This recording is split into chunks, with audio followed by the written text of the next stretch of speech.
ചേട്ടാ നമസ്കാരം. നമസ്കാരം.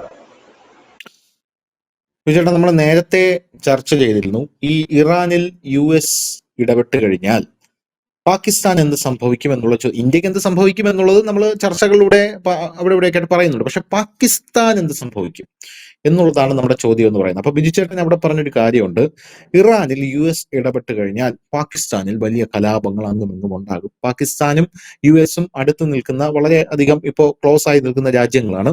അപ്പോൾ ഇറാൻ പാകിസ്ഥാനെ സംബന്ധിച്ചിടത്തോളം അതും ഒരു മുസ്ലിം രാജ്യം, ഇതും ഒരു മുസ്ലിം രാജ്യം, രണ്ടും മുസ്ലിം രാജ്യങ്ങളാണ്. അപ്പോൾ അവിടെയുള്ള ജനങ്ങൾ വലിയ പ്രതിഷേധം ഉണ്ടാക്കാൻ സാധ്യതയുണ്ട് പാകിസ്ഥാനിൽ എന്ന് താങ്കൾ പറഞ്ഞതാണ്.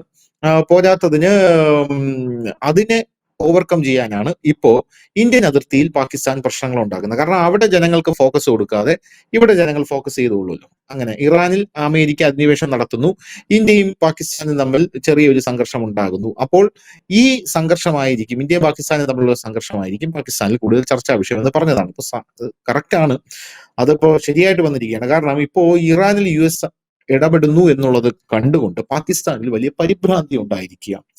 അടിയന്തര യോഗം വിളിച്ചിരിക്കുകയാണ് അസീം മുനീർ.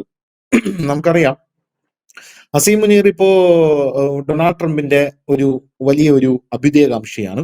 ഡൊണാൾഡ് ട്രംപ് അസീം മുനീറിനെ വിളിക്കുന്നു, ഇയാളെ പോലും ഷെരീഫിനെ പോലും വിളിക്കാതെ അസീം മുനീറിനെ വിളിക്കുന്നു, അത്താഴ വിരുന്ന് കൊടുക്കുന്നു, അടച്ചിട്ട മുറിയിൽ ചർച്ചകൾ നടത്തുന്നു, പല കാര്യങ്ങളും ചെയ്യുന്നു.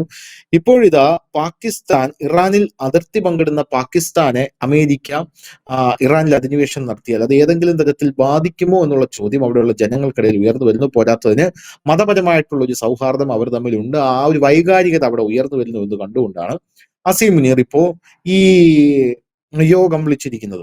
എന്തായാലും പാക് ഇറാൻ അതിർത്തിയിലെ നിലവിലെ സ്ഥിതിഗതികൾ വിലയിരുത്താനാണ് ഇയാൾ യോഗം വിളിച്ചിരിക്കുന്നത് എന്നാണ് പറയുന്നത്. അഫ്ഗാനിസ്ഥാനുമായിട്ടുള്ള പാകിസ്ഥാന്റെ അതിർത്തി സംഘർഷഭരിതവും ഏറ്റുമുട്ടലുകൾക്ക് സാധ്യതയുള്ളതുമാണ്. ഇറാനുമായുള്ള അതിർത്തിയും അസ്ഥിരമായാൽ പാകിസ്ഥാൻ അത് താങ്ങാൻ കഴിയില്ലെന്ന് ഉദ്യോഗസ്ഥർ മുന്നറിയിപ്പ് നൽകിയതായിട്ടാണ് റിപ്പോർട്ടിൽ പറയുന്നത്. എന്തായാലും ട്രംപിന്റെ രണ്ടാം ഊഴത്തിൽ പാകിസ്ഥാൻ US ബന്ധം ഗണ്യമായി ബന്ധപ്പെട്ടു. അപ്പോൾ ഇത്തരം സംഘർഷങ്ങൾ എങ്ങനെ ബാധിക്കും എന്നും അസീം മുനീർ യോഗത്തിൽ ചർച്ച ചെയ്യും എന്ന് പറയുന്നുണ്ട്. യഥാർത്ഥത്തിൽ അതിന് തന്നെയാണോ ഇയാൾ യോഗം വിളിച്ചിരിക്കുന്നത്, അല്ലെങ്കിൽ മറ്റെന്തെങ്കിലും അജണ്ട ഈ യോഗത്തിന് പിന്നിലുണ്ടോ? എന്താണ് തോന്നുന്നത്? ഇത് അക്ഷരത്തിൽ പാകിസ്ഥാൻ പെടുകയാണ് ചെയ്യുന്നത്. കാരണം മതപരമായിട്ടൊരു വിഷയമുണ്ട് ധനുഷ ഈ ഇറാന്റെ വിഷയത്തിൽ. സാധാരണ ലോകത്ത് ഏത് മുസ്ലിം രാജ്യങ്ങൾക്ക് നേരെയും എന്തെങ്കിലും ഒരു അറ്റാക്ക് നടന്നു കഴിഞ്ഞാൽ നമ്മുടെ ഇവിടുത്തെ സുഡാപ്പികൾ വലിയ രീതിയിൽ തന്നെ പോസ്റ്റും ബാനറുമായിട്ട് എത്താറുണ്ട്. പക്ഷെ ഇതിനകത്ത് സുഡാപ്പികളുടെ ഒരു പ്രൊഫൈലുകൾ നോക്കിക്കഴിഞ്ഞാൽ ഇറാനെ കുറിച്ച് ഇവരാരും കമാന്നൊരു അക്ഷരം മിണ്ടുന്നില്ല. ഇടതുപക്ഷക്കാരും കമാന്നൊരു അക്ഷരം മിണ്ടുന്നില്ല. മഡൂറോയ്ക്ക് വേണ്ടി ഫ്ലെക്സ് ഉയർത്തിയവർ, കട്ടൗട്ടർ ഉയർത്തിയവർ ഇറാന് വേണ്ടിയിട്ട് ഒരു അക്ഷരം പറയുന്നില്ല. എന്തുകൊണ്ടാണെന്ന് വെച്ചാൽ ഇറാൻ ഒരു ഷിയ രാജ്യമാണ്, ഷിയ മുസ്ലിങ്ങളുടെ രാജ്യമാണ്.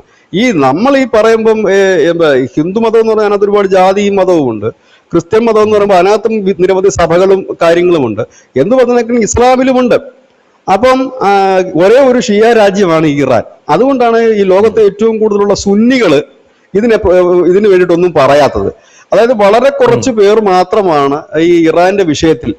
ഇതൊക്കെയാണ് എനിക്ക് മനസ്സിലാകാത്ത കാര്യം. ഈ മാനവികത ഇല്ലെങ്കിൽ മനുഷ്യത്വം എന്നൊക്കെ വാദോരാതെ പറയുന്ന ഇടതുപക്ഷം പോലും ഒരു ഫേസ്ബുക്ക് പോസ്റ്റ്, ഒരു കമന്റോ പോലും അവർ ഇട്ടിട്ടില്ല ഇറാന്റെ വിഷയത്തിൽ. ഇറാന്റെ വിഷയത്തിൽ ആരും ഇട്ടിട്ടില്ല. എന്തുകൊണ്ടാണെന്ന് വെച്ചാൽ ഷിയകൾ കേരളത്തിൽ കുറവാണ്. ഇപ്പൊ ഇലക്ഷൻ വന്ന് അവരുടെ വോട്ട് കിട്ടില്ല. അത് തന്നെയല്ല, ഷിയകളെ പ്രോത്സാഹിപ്പിച്ചിട്ട് പ്രത്യേകിച്ച് ഒന്നും കിട്ടാനില്ല. സുന്നികളുടെ ഒരു പിന്തുണ കിട്ടണം, അല്ലെങ്കിൽ സുഡാപ്പികളുടെ ഒരു പിന്തുണ കിട്ടണമെന്നുണ്ടെങ്കിൽ അവർക്ക് അങ്ങനെ വേണം. അതാണ് അതിനകത്തൊരു മെയിൻ റീസൺ. പ്രധാനപ്പെട്ട മുസ്ലിം സംഘടനകളെല്ലാം ഈ സുന്നി ബേസിട്ടുള്ള മുസ്ലിം സംഘടനകൾ തന്നെയാണുള്ളത് കേരളത്തിൽ നല്ല ഇന്ത്യ തന്നെ. അപ്പൊ അതിന് കുറച്ച് ചേഞ്ച് വന്നിരിക്കുന്ന എവിടെയെന്ന് വെച്ച് കഴിഞ്ഞാൽ ഈ നോർത്തിലൊക്കെ പറ്റ ഷിയാകളുടെ വിഭാഗത്തിൽ നിന്നൊക്കെ അനവധി പേര് BJPയിൽ എത്തുക, നേതാക്കന്മാരാകുകയും അങ്ങനെ ഷിയാകൾ താമസിക്കുന്ന ഏരിയ BJPക്ക് വലിയ പിന്തുണയൊക്കെ ചില തെരഞ്ഞെടുപ്പുകൾ വലിയ രീതിയിൽ തന്നെ കിട്ടിയിട്ടുമുണ്ട്. അതവിടെ നിൽക്കട്ടെ, അത് ഇന്ത്യൻ പൊളിറ്റിക്സ് ആണ്. അതാണ് ഇതിനകത്തൊരു വിഷയം. ഇനി രണ്ടാമത്തെ നമ്മൾ ആ ചോദിച്ച ചോദ്യത്തിലേക്ക് വരുമ്പോൾ ഇതിനകത്ത് രണ്ട് വിഷയങ്ങളുണ്ട്. ഒന്ന്, 906 കിലോമീറ്റർ ഇറാനുമായിട്ട് പാകിസ്ഥാൻ അതിർത്തി പങ്കിടുന്നുണ്ട്. അപ്പം ഈ ഇറാനിൽ നടക്കുന്ന വിപ്ലവം പടരുകയാണ് എങ്കിൽ സ്വാഭാവികമായി പാകിസ്ഥാൻ ഇതിനേക്കാൾ വലിയ കഷ്ടത്തിരിക്കുന്ന രാജ്യമാണല്ലോ. ഇറാനിൽ അവിടുത്തെ സ്ത്രീകളും പുരുഷന്മാരും യുവാക്കളും ഉയർത്തിയ അതേ വിഷയം തന്നെയാണ് പാകിസ്ഥാനിലുള്ളത്. മതപരമായ നിയമങ്ങൾ, പിന്നെ രൂപയുടെ അവിടുത്തെ കറൻസിയുടെ മൂല്യമിടിയുന്നു, വിലക്കയറ്റം, തൊഴിലില്ലായ്മ, പണപ്പെരുപ്പം, സമാന വിഷയങ്ങളാണ്. ഒന്നും മാറേണ്ട ആവശ്യമില്ല. രണ്ടിടത്ത് വ്യത്യാസം ഒരു ചെറുതായിട്ടുള്ളത്, പാകിസ്ഥാൻ വരുമ്പോൾ കുറച്ചുകൂടെ സുന്നി ഭൂരിപക്ഷ മേഖലയാകുന്നു എന്നുള്ളത് മാത്രമേ ഉള്ളൂ. അല്ലാതെ മുദ്രാവാക്യങ്ങൾ ഒന്നാണ്, രണ്ടും ഇസ്ലാമിക രാജ്യങ്ങൾ തന്നെയാണ്. ഇതെല്ലാമാണ് അതിനകത്തെ ഒരു പ്രധാനപ്പെട്ട കാര്യം ഇതിനകത്ത്. അപ്പോൾ അങ്ങനെ ഒരെണ്ണം വ്യാപിക്കുമോ? കാരണം ചെറിയ ആൾക്കാരൊന്നും അല്ല പാകിസ്ഥാനിലുള്ളത്. ഏതാണ്ട് 18-20% ഷിയ വിഭാഗങ്ങളുള്ളതാണ്. അവർ വെറുതെ പിന്നെ ഒരു തണുപ്പൻ മട്ടിലുള്ള ഷിയാകളും അല്ല. അവർ വലിയ രീതിയിൽ പ്രക്ഷോഭം നടത്തുന്ന ഷിയകളുമാണ്. ഇവരായിരുന്നു ഈ കഴിഞ്ഞ കുറച്ചാൾ മുമ്പ് പാകിസ്ഥാനിൽ ഒരു വലിയ പ്രക്ഷോഭം നടത്തിയത്. നമ്മുടെ ഗസ സൈന്യത്തില് പാകിസ്ഥാൻ പങ്കെടുക്കരുതെന്ന് ആവശ്യപ്പെട്ടുകൊണ്ട് പ്രക്ഷോഭം നടത്തിയത് ഈ ഷിയ വിഭാഗത്തിന്റെ സംഘടനയാണ് പാകിസ്ഥാനിലെ. അപ്പൊ സ്വാഭാവികമായിട്ട് അവരെ ചെറിയ പുള്ളികളൊന്നുമല്ല, മിണ്ടാതിരിക്കുന്നവന്മാരൊന്നും അല്ല. പിന്നെ രണ്ടാമത്തെ കാര്യമുണ്ട് ഇതിനകത്ത്, ഈ അനവധി മതഭീകര സംഘടനകൾ പാകിസ്ഥാനിലുണ്ട്. അവരെ സംബന്ധിച്ച് പറഞ്ഞു കഴിഞ്ഞാല് ഈ ഇത്തരം കാര്യങ്ങളിൽ ഒരു ഐക്യദാർഢ്യം പ്രകടിപ്പിക്കാതിരിക്കാൻ അവർക്ക് കഴിയില്ല. നമ്മളിത് കണ്ടിട്ടുണ്ട്. അഫ്ഗാനിസ്ഥാനിലും മറ്റുമൊക്കെ ആക്രമണം നടത്തുമ്പോൾ ആ ആക്രമണത്തിനെതിരെ അവിടുത്തെ പാകിസ്ഥാനിലെ മതപണ്ഡിതന്മാരും ഒക്കെ രംഗത്തെത്തിയിട്ടുണ്ട്. നമ്മുടെ ആൾക്കാരെ നമ്മൾ തന്നെ കൊല്ലുന്നത് ശരിയാണോ എന്ന് ചോദിച്ചുകൊണ്ട്. അങ്ങനെ ഇരിക്കുന്ന സാഹചര്യം ട്രംപിനെ സംബന്ധിച്ച് അവരുടെ ഒരു സൈന്യത്തിന് ഒരു ട്രൂപ്പ് പാകിസ്ഥാനിൽ എത്തിയ മുൻ ചർച്ചകളിലൊക്കെ നമ്മൾ പറഞ്ഞിട്ടുണ്ട്, കഴിഞ്ഞ ദിവസങ്ങളിൽ നടന്ന ചർച്ചകളിലൊക്കെ. ആ എത്തിയിരിക്കുന്ന സൈന്യം ഇറാൻ ഓപ്പറേഷന് വേണ്ടിയിട്ടാണോ എത്തിയിരിക്കുന്നത്?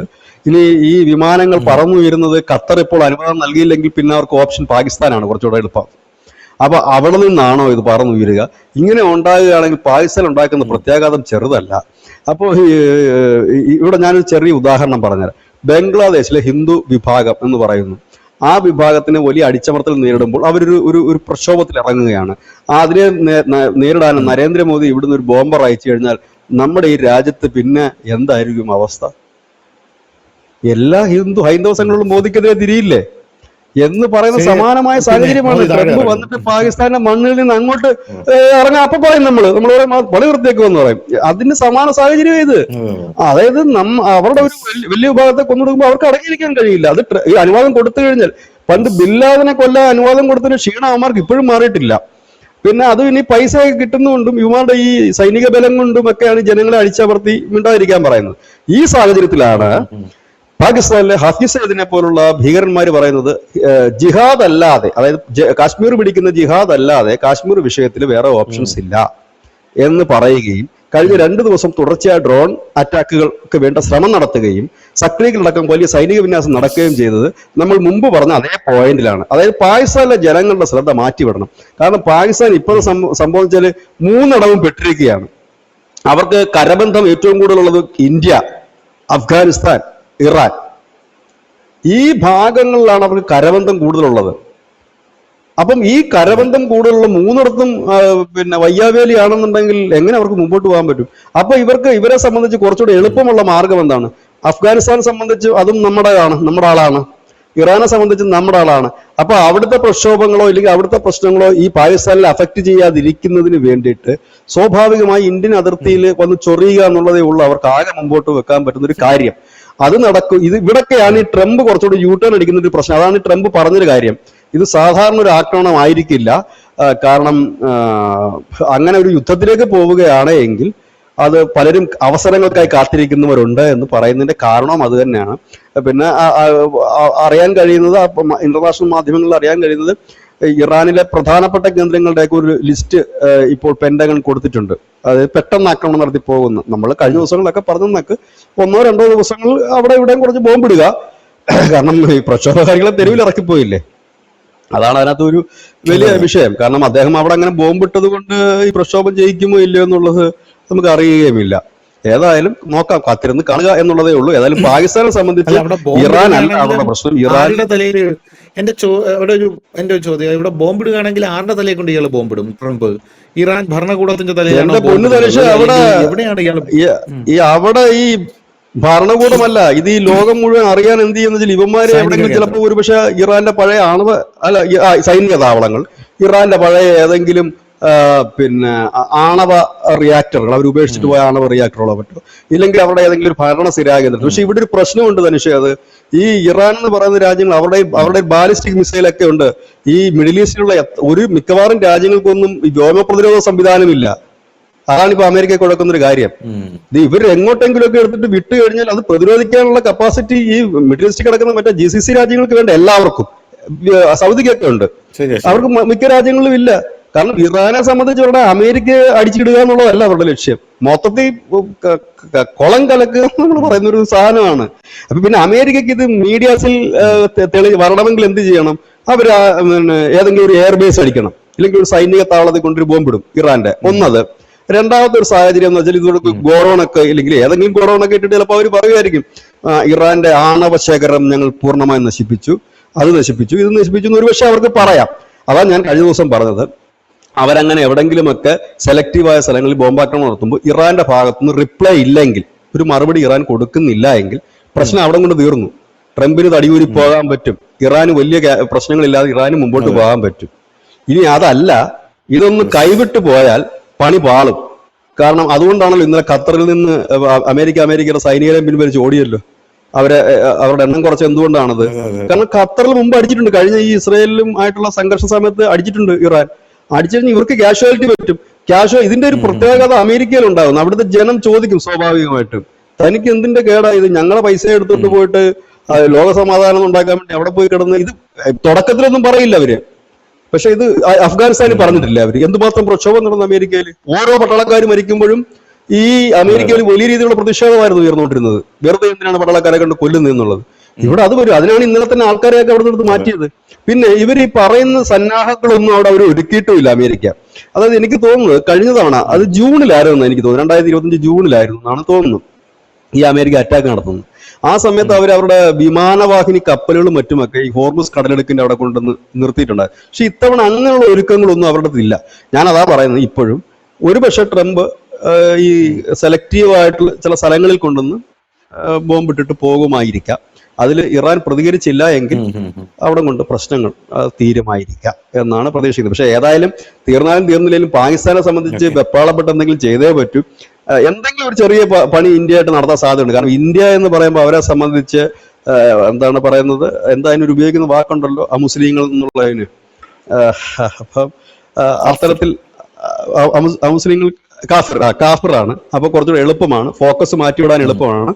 മറ്റേത് അതല്ല പ്രശ്നം. ഈ അവസരം അഫ്ഗാനിസ്ഥാൻ മുതലെടുത്തു കഴിഞ്ഞാൽ അത് പിന്നെയും കുളവായി പോകും. ബലൂചിസ്ഥാനിൽ എന്താ പറഞ്ഞ് കത്തിക്കൊണ്ടിരിക്കുന്ന ഒരു പ്രദേശം പാകിസ്ഥാൻ അകത്ത് തന്നെ ഉണ്ട്. ഖൈബർ പഖ്തൂൺ എന്ന് പറഞ്ഞ പ്രദേശം വേറെ ഉണ്ട്. ഇതിനിടയിൽ സിന്ധ് പ്രവിശ്യയിലും നമ്മൾ മുമ്പ് ചർച്ച ചെയ്ത വിഷയങ്ങൾ അനവധിയുണ്ട്. തൊട്ടാൽ പൊള്ളുന്ന അവസ്ഥയിൽ നിൽക്കുന്നത് പെട്ടത് പാകിസ്ഥാനാണെന്ന് അക്ഷരം തെറ്റാതെ നമുക്ക് പറയാൻ കഴിയും. കാരണം ഇറാന്റെ കാര്യം മാത്രം നോക്കിയാൽ മതി. പാകിസ്ഥാൻ അങ്ങനെയല്ല. ഇറാൻ അതിർത്തി കടന്നു വരുന്ന പ്രക്ഷോഭകാരികളെ നോക്കണം. ഇനി ഇറാനെ സഹായിച്ചാൽ സ്വന്തം രാജ്യത്തുണ്ടാകുന്ന പ്രശ്നങ്ങൾ നോക്കണം. ഇനി ഈ വിടവ് നോക്കിക്കൊണ്ട് അഫ്ഗാനിസ്ഥാൻ അടിക്കുമോ എന്ന് നോക്കണം. ഇന്ത്യൻ അതിർത്തി പോയി ചൊറഞ്ഞു നേടിച്ചാൽ ചിലപ്പോൾ അവർ ഓടി നടന്ന് പണി തന്നിരിക്കും. ഈ ഖൈബർ പഖ്തൂൺ, ബലൂചിസ്ഥാൻ മേഖല എല്ലാം കിടക്കണം അക്ഷരാർത്ഥത്തിൽ. ഖമേനിയെ സംബന്ധിച്ച് പുള്ളിക്ക് വേറെ പ്രശ്നമൊന്നുമില്ല. അമേരിക്കയും സഖ്യകക്ഷികളെ മാത്രം നോക്കിയാൽ മതി. പാകിസ്ഥാൻ അങ്ങനെയല്ല, ചുറ്റോട് ചുറ്റും നോക്കണം. അതാണ് അവസ്ഥ. അതിൻ്റെ ഇടയ്ക്ക് സ്വന്തം കാൽക്കീഴിലും നോക്കണം അവിടെ ഇരുന്ന് ബോംബ് പൊട്ടുമോ എന്നുള്ളത്. കാരണം സ്വന്തം നാട്ടിലും പ്രശ്നമാണ്. ഇറാനിൽ പിന്നെ അങ്ങനത്തെ ചാവേറാക്രമണങ്ങളും പ്രശ്നങ്ങളും അങ്ങനെ വലുതായിട്ടില്ല എന്നുകൂടി നാം മനസ്സിലാക്കേണ്ടതായിട്ടുണ്ട്. അല്ലാതെ ഇപ്പൊ ഇവിടെ ആൾക്കാർ വിചാരിക്കുന്നത് എന്താ വെച്ചാൽ നമ്മൾ ഇറാനെ നമ്മൾ പിന്തുണയ്ക്കുക എന്ന് പറഞ്ഞു കഴിഞ്ഞാൽ അത് രാഷ്ട്രീയപരമായ പിന്തുണയല്ല, ജിയോഗ്രഫിക്കൽ പിന്തുണയാണ് നമ്മുടെ രാജ്യം എല്ലാ കാലവും ഇറാന് കൊടുത്തിരുന്നത്. ഇറാൻ നമ്മുടെ ഒരു കവാടമാണ്. നമുക്ക് ഇറാൻ എന്ന് പറയുന്ന ആ ഒരു പ്രദേശം നഷ്ടപ്പെട്ടു കഴിഞ്ഞാൽ നമ്മുടെ ലിങ്കുകളും ആക്സസുകളും എല്ലാം അവിടെ തീരുകയാണ്. അല്ലാതെ ഇപ്പൊ ഖമേനി വരുന്നതോ അല്ലയോ എന്നുള്ളത് ഇന്ത്യയുടെ ഒരു വിഷയമേ അല്ല. അതുകൊണ്ടാണ് നമ്മൾ അവരെ പിന്തുണയ്ക്കാനോ അല്ലെങ്കിൽ ഈ അവിടുത്തെ പ്രതിഷേധക്കാർക്ക് പിന്തുണ കൊടുക്കാനോ ഇല്ലെങ്കിൽ ഖമേനിക്ക് പിന്തുണ കൊടുക്കാതെ പോകാത്ത. അവിടുത്തെ രാഷ്ട്രീയമല്ല നമ്മുടെ വിഷയം. രാഷ്ട്രീയത്തിനപ്പുറം അവിടുത്തെ ജിയോഗ്രഫിക്കൽ ആയിട്ടുള്ള, അതായത് ആ ഭൂപ്രദേശത്തിന്റെ പ്രത്യേകതയാണ്. അത് പേർഷ്യ ഉള്ള കാലം മുതലാണ്. പേർഷ്യ പേരുമാറി ഇറാൻ ആയപ്പോഴും ആ ബന്ധം തുടർന്നു പോകുന്നു. നമുക്ക് മാത്രമല്ല, ചൈനയ്ക്കായാലും റഷ്യക്കായാലും ഒക്കെ അത് ഭൂമിശാസ്ത്രപരമായ ബന്ധമാണ്. അതല്ലാതെ നമുക്ക് അവരുടെ രാഷ്ട്രീയത്തിനോട് ഇഷ്ടമുണ്ട് ഒന്നും നമുക്കില്ല. കാരണം നമ്മൾ അങ്ങനെ കടുത്ത മതനിയമത്തിന് നമ്മൾ എതിരുമാണ്, നമുക്ക് താല്പര്യമുള്ള വിഷയങ്ങളുമല്ല. പക്ഷെ അത് നഷ്ടപ്പെടരുത്. കാരണം ഈ അമേരിക്ക വന്ന് പിടിച്ചെടുക്കും എന്നുള്ള ഭയമല്ല ഇന്ത്യക്കുള്ളത്. കാരണം അത് ഛിന്ന ഭിന്നമായാൽ എന്താകും അവിടുത്തെ അവസ്ഥ? ഛിന്ന ഭിന്നമാകുകയും പല പല ഗ്രൂപ്പുകളും ടെററിസ്റ്റുകളും അവിടെ വരികയും ചെയ്താൽ എന്താകും? അതാണ് ഇപ്പൊ തന്നെ ഇന്നലെ കേൾക്കുന്ന ഒരു വാർത്ത, കുർദുകളെ ഇറാഖിൽ നിന്ന് പിന്നെ ശ്രീമാൻ ട്രംപ് ഇറക്കുമതി ചെയ്തിട്ടുണ്ടെന്ന് പറയുന്നു, ലഹളകൾ നടത്താനായിട്ട് എന്ന് പറയുന്നു. അറിയില്ല, ഇറാഖിൽ നിന്ന് ഇറാനിലേക്ക് അയച്ചു എന്ന് പറയുന്നു. അങ്ങനെ ആകപ്പാടെ കലങ്ങി മറിഞ്ഞു നിൽക്കുന്ന ഒരു സാഹചര്യം.